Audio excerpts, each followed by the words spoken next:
பேரவைத் தலைவர் அவர்களே, நாளைய தினம் என்னுடைய பதிலுரை முழுமையாக இருக்கிறது. இருந்தாலும் எதிர்க்கட்சித் தலைவர் அவர்கள் ஆதாரம் இல்லாத வகையில் இங்கே பொத்தாம் பொதுவாக குற்றச்சாட்டுகள் சொல்லுகிற காரணத்தால் சில விளக்கங்களை நான் சொல்ல வேண்டியிருக்கிறது. அதாவது மாண்பு எதிர்க்கட்சித் தலைவர் அவர்கள் அவரது ஆட்சியின் சாதனைகள் சிலவற்றை சொன்னார், தலைப்புச் செய்திகளாக சொன்னார். அதே மாதிரி இப்போ நடந்து கொண்டிருக்கக்கூடிய ஆட்சியினுடைய அந்த நிலைமைகளையும் தலைப்புச் செய்திகளாக சொல்லுகிறார்.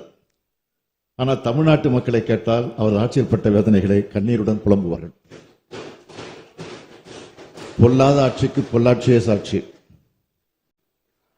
துயரங்களை கொடுக்கக்கூடிய ஆட்சிக்கு தூத்துக்குடி துப்பாக்கி சூடே சாட்சி.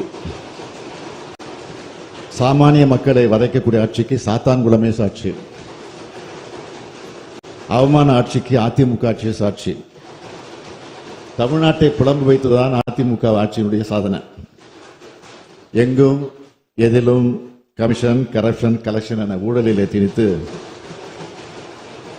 அந்த ஊழல் வழக்குகளில் இருந்து தற்காத்துக் கொள்ள தமிழ்நாட்டின் உரிமைகளை எல்லாம் அடகு வைத்தவர்கள் யார் என்பது நாட்டு மக்களுக்கு தெரியும். இன்னொரு புள்ளி விவரத்தை நான் சொல்ல விரும்புகிறேன். எதிர்க்கட்சி தலைவர் தலைமையிலான ஆட்சி நடைபெற்றதை விட தற்போது திமுக ஆட்சியினுடைய இந்த 4 ஆண்டுகளில் குற்றங்கள் குறைஞ்சிருக்கு. கொலை எல்லாம் சொன்னார்ல, அதுக்கு புள்ளி வர சொல்றோம். கடந்த 12 ஆண்டுகளில் 2024ஆம் ஆண்டுல தான் கொலை சம்பவங்கள் குறைவா நடந்திருக்கு.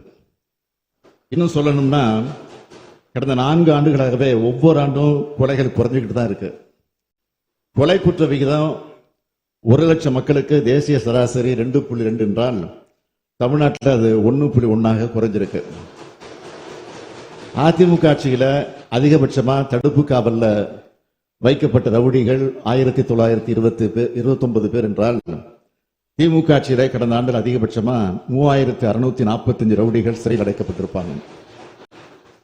ஏ மற்றும் A+ ரவுடிகள் எண்ணிக்கை 50 விழுக்காடா குறைக்கப்பட்டிருக்கு. காவல் நிலைய மரணங்கள் அடியோடு குறைக்கப்பட்டிருக்கு. எதிர்க்கட்சி தலைவர் ஆட்சி காலத்தில் நடந்த காவல் மரணங்கள் 15. அதுல சாத்தான்குள காவல் நிலைய மரணத்தை யாரும் மறந்திருக்க முடியாது. திமுக ஆட்சியில் 4 ஆண்டுகள்ல இது 3ஆக குறைக்கப்பட்டு 2022 இருந்து ஒரு காவல் நிலைய மரணம் கூட இல்லைங்கிற நிலையை நாம ஏற்படுத்தி இருக்கிறோம்.